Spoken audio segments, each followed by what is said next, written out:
Coming up, the Board of Regents plans to tackle mental health crises in Iowa. And later, a local flea market returns for year 2. The Hawks get another chance on prime time. Another hot weekend awaits Iowa City. All that and more coming up on this Friday morning edition of DITV News. Don't go anywhere. DITV News starts right now.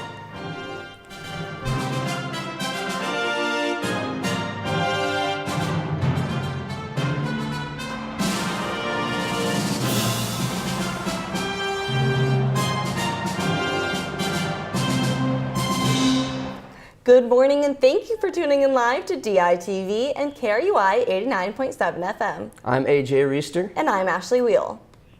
The Iowa Board of Regents met at the University of Iowa on Wednesday and Thursday this week. The Board of Regents met to further discuss bettering Iowa's public universities. After being put to a vote, the board is requesting the addition of $1 million in mental health funding. We've heard these needs presented consistently in recent years by students and university administrators, highlighting the opportunity we have to address a central issue that touches the lives of many. Abby Crow proposed this idea after meeting with undergraduate and graduate student leaders. The motion was passed without any opposition. The request will now have to pass in the Iowa legislature, and if it does, mental health funding will increase at all 3 Regent universities to strengthen programs and increase retention. And Wednesday, the campaign to organize graduate students gathered in protest at the Iowa Board of Regents meeting. The Graduate Student Union called on the Board of Regents to increase their emergency wages by 25%. The protest began outside the Levitt Center for Academic Advancement and lasted for an hour and a half. The Board of Regents ended up postponing the meeting due to the noise and disruption. Today is to interface directly with the Board of Regents who typically do everything they can to avoid talking to graduate students. And we want to make our demands for a living wage known. The protest also drew the attention of Iowa City's Federation of Labor, who are backing the union's call for higher wages. And last week, David told us that fall is here now, but I haven't been seeing those fall temperatures, AJ. Well, he also told us the Green Bay Packers are going to be showing up this season, and they haven't been doing that so well early this season. Last night, David, your Packers kind of got destroyed by the Detroit Lions, and former Hawkeye Sam Laporta, who's having an incredible season. How are you doing, buddy? Hey, thanks guys. Well, AJ, I appreciate you mentioning that. I did spend a lot of time crying last night watching my Packers get dismantled in Lambeau Field by the Lions, but I did crack a smile seeing it was by a very own Sam Laporta. Moving on to better and brighter things. It is very sunny outside with a nice cool breeze. I am currently live outside the PS1 Close House where it is currently 61 degrees. Today looks to be a little cloudy but a high of 86 degrees. Tonight we'll see a nice cool 64 degrees, and if you're going to the football game tomorrow, make sure you prepare yourself as the sun will beam down and be over 90 degrees. So stay hydrated as you cheer on the Hawks. Looking at the week ahead, Sunday will keep the trend of not knowing it's not summer anymore, and it will be in the high 80s and really sunny.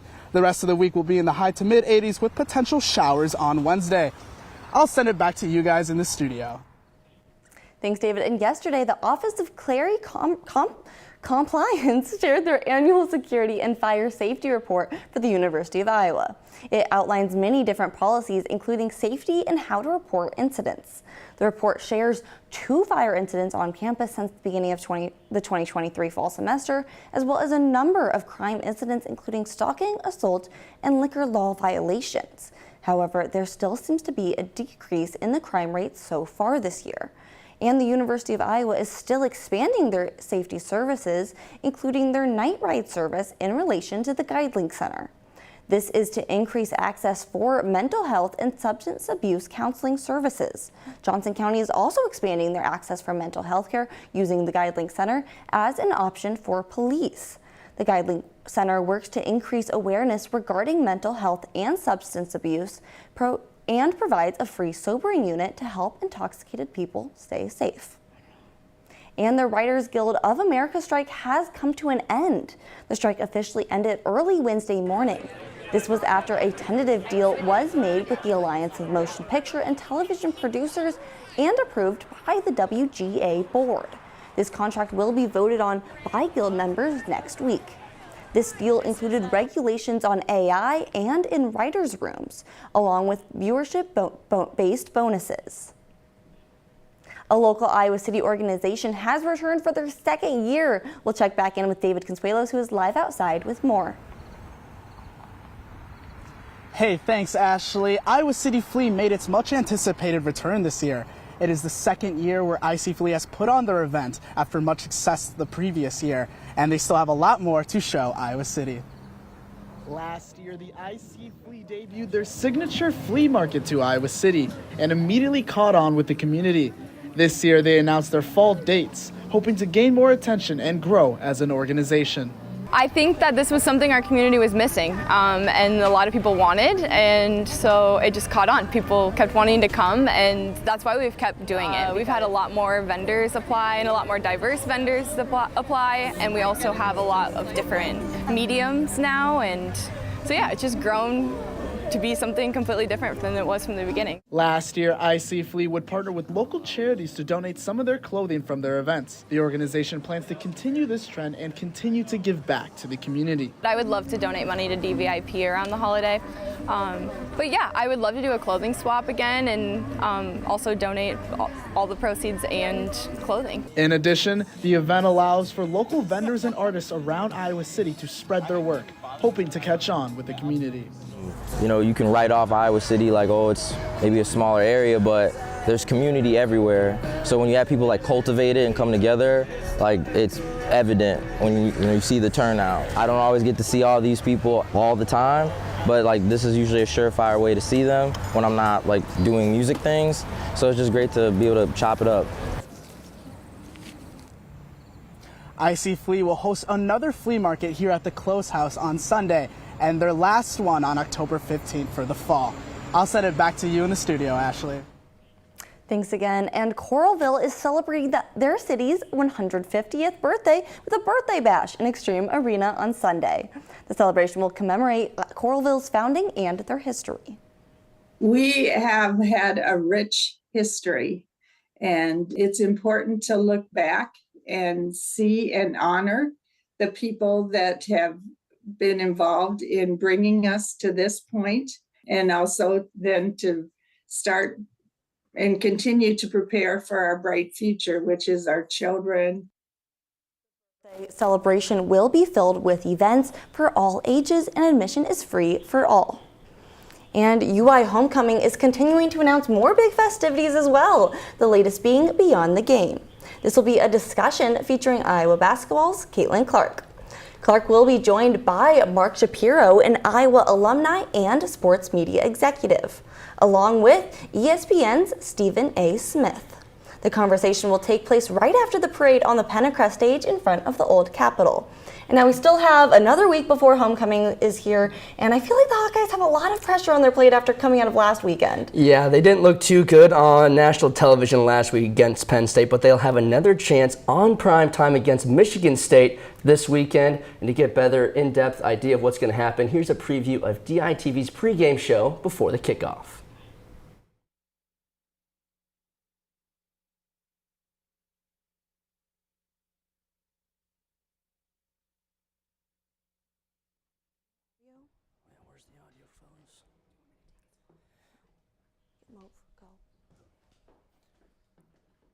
Say sorry for the technical difficulties. Go back to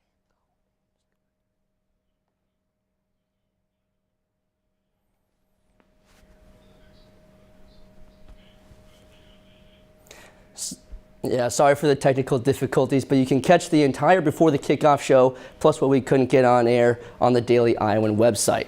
But with conference play just starting for the Iowa football team, DITV sports reporter Sarah Galla highlights Joe Evans' last season as a Hawkeye. Joe Evans has become a true leader to this Iowa football program. Let's hear from him what it means to have one final season left wearing that Hawkeye jersey. It means everything. That was one of my big goals, was to come back and be a captain of this team, and to be picked by my teammates to be a captain is something I don't take lightly at all. I told them that was one of my main goals, is to come in here and be a leader and be a captain. Joe was a former walk-on in 2020 and has been an asset since. But initially, he played in a different position.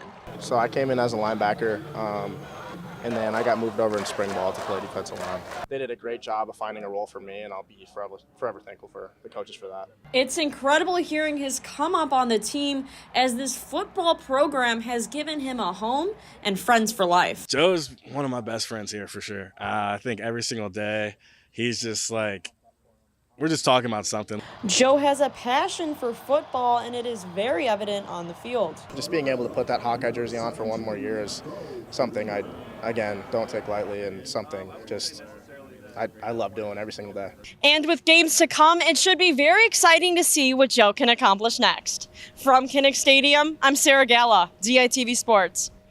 Thanks, Sarah. Joe has certainly been an absolute beast on the field. I'm sure he will continue to succeed after this year. And the kid captain for the game tomorrow is none other than Wyatt Reynolds. DITV's Julia Rhodes has more on his incredible story.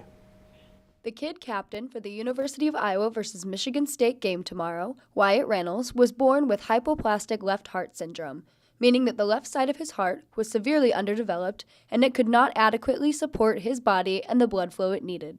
His heart was just much weaker. It was a lot sicker than what we had anticipated. And because of that, they said, putting him on bypass to undergo the surgery would be like flipping a coin. He may never come off bypass. Reynolds was put on the transplant list, but suffered a major stroke while waiting for his new heart. Because of the anatomy of his heart, there was a blood clot, and it caused a quarter of his brain to be affected. So when they showed us the MRI, it was just gone, a quarter of his brain. He persevered and received a heart transplant at just 3 months old. His choice for his kid captain song is a special tribute to this journey and his positive attitude and strength throughout. We would always sing, "White will be A-okay." Yep, that's what we do before appointments and surgeries or anything. It's always singing the song with Wyatt, right? Mm-hmm. Reynolds also explained his motivation for wanting to be kid captain. I want to give all the kids that are in the hospital love, and hopefully they get out of the hospital. Reynolds and his family can't wait to cheer on the Hawkeyes. From the University of Iowa, Julia Rhodes, DITV. Thank you, Julia, for another beautiful and touching story. And the Iowa Athletics have quite the busy weekend. The soccer team started it up last night with a 4-0 victory over Purdue for their first conference win of the season. They will take on Rutgers on Sunday at home. And the #1 field hockey team in the nation is hosting #11 Ohio State today for their Big Ten home opener, and will close out the weekend against Michigan State on Sunday. Also today, the volleyball team will travel to Bloomington to take on the Hoosiers, and Champaign on Saturday to take on Illinois. Well, Ashley, it's certainly a busy weekend for Hawkeye Athletics. Going on? 15 total games across the nation for all the athletics. I know the cross-country team's going to Notre Dame. The swim and dive team have a meet this weekend, plus all the games we just talked about. And the football game happening tomorrow. I mean, this is going to be a fun-filled weekend of sports. So much going on. And to kick off the fun weekend, did you know that today is National Coffee Day? There are a few spots here in Iowa City that you can get your coffee fix for a discounted price because of the holiday. You can get a free medium coffee with any other purchase from Dunkin' if you are a member of their loyalty program. Wendy's is also a spot that's offering up a 99-cent small coffee through their mobile app. And there are plenty of local small businesses here in Iowa City, so I'm sure if you don't know where to go, you can find a spot here downtown. Well, Ashley, I'm not a huge coffee drinker, but with those types of deals, I might have to go out and try some myself. Exactly. And thank you so much for tuning in to DITV News and listening to KRUI 89.7 FM. Be sure to head over to thedailyiowa.com for all your latest news between Monday and Friday. For DITV News, I'm Ashley Wheel. And I'm AJ Reeser. Have a fabulous Friday.